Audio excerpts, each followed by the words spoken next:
Well, as U.S. President Joe Biden was seeking to demonstrate his leadership qualities at the NATO summit, pressure is mounting on him to abandon his bid for re-election. A blow came from actor George Clooney, who's also one of the leading fundraisers for the Democrats.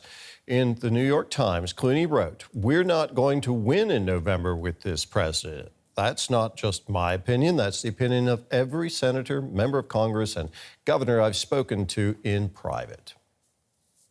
But slowly, some of those opinions are making their way into public as well. Democratic Senator Peter Welch of Vermont has become the first senator to publicly call for President Biden to withdraw from the presidential race.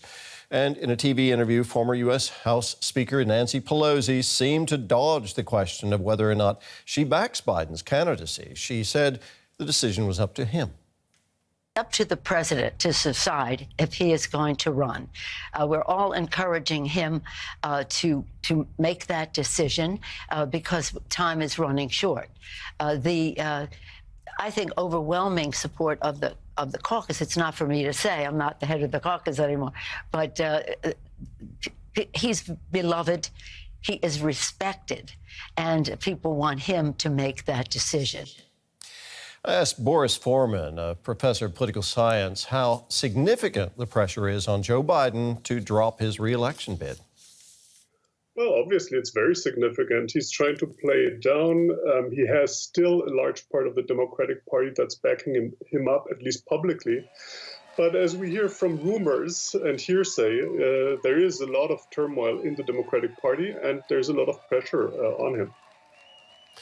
Now, George Clooney, a leading Biden supporter, and up to this point at least, and Democratic Party donor, he's been scathing in his criticism of the president's re-election bid. Can Joe Biden carry on with his campaign if donors like Clooney don't support him? I mean, Clooney, like many other Democrats, have emphasized how much of a patriot Joe Biden is and how great of a president even he was. They emphasize. But they're seeing that he has aged. This has been an issue for a while, and I think there's a great fear that not only might the Democratic Party lose to Donald Trump and the kinds of repercussions this would have, but also it might lose in the Senate and in the House down the ballot. And so I think the stakes are very high. And perhaps the hope in the Biden campaign is that next week there is the Republican National Convention that might take away some of the spotlight from Biden. But I think the pressure is very high and a decision needs to be taken soon. President Biden does have, right now, the Democratic primary votes to run as a candidate. Can those votes be taken away from him? In theory, they can. I mean, there's been a lot of insistence that he needs to agree with that, and this is why people are trying to court him and to speak to him. But yes, it's not in the Constitution that there need to be primaries. This is an invention of the post-World War II moment. This was an attempt to democratize the selection process. Before that, it was basically the party elites that were selecting the candidates for the presidency.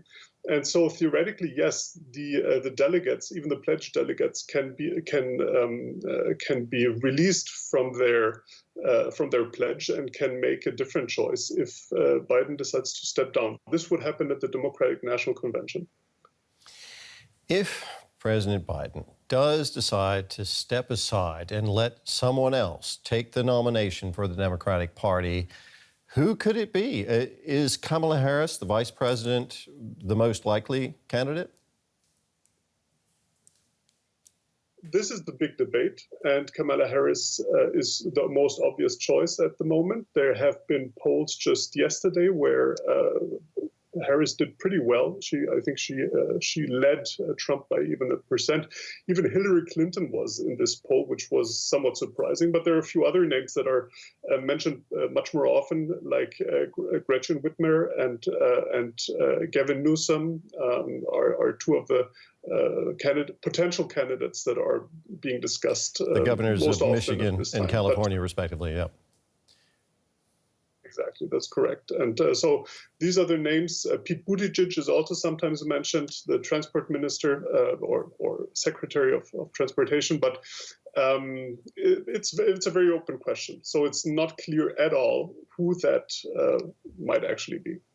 Of course, there is a lot of speculation. President Biden, everyone is watching him now. He's expected to give a solo press conference later tonight. Could his performance in that press conference determine whether he stays in the race or drops out? Well, yeah, there's this press conference at NATO, at the NATO summit. There's also an appearance with a rally in Michigan tomorrow. And of course, there will be a strong focus on him. If he performs well, of course, it will support his candidacy. But I think there are serious doubts. And I don't think that it will necessarily undermine these doubts. So I think there's a lot of pressure, and there will have to be a decision. And I think the chances are that he will not be the candidate for the Democratic Party. Boris, thank you very much for your insights. That was Boris Foreman, professor of political science at Bard College here in Berlin.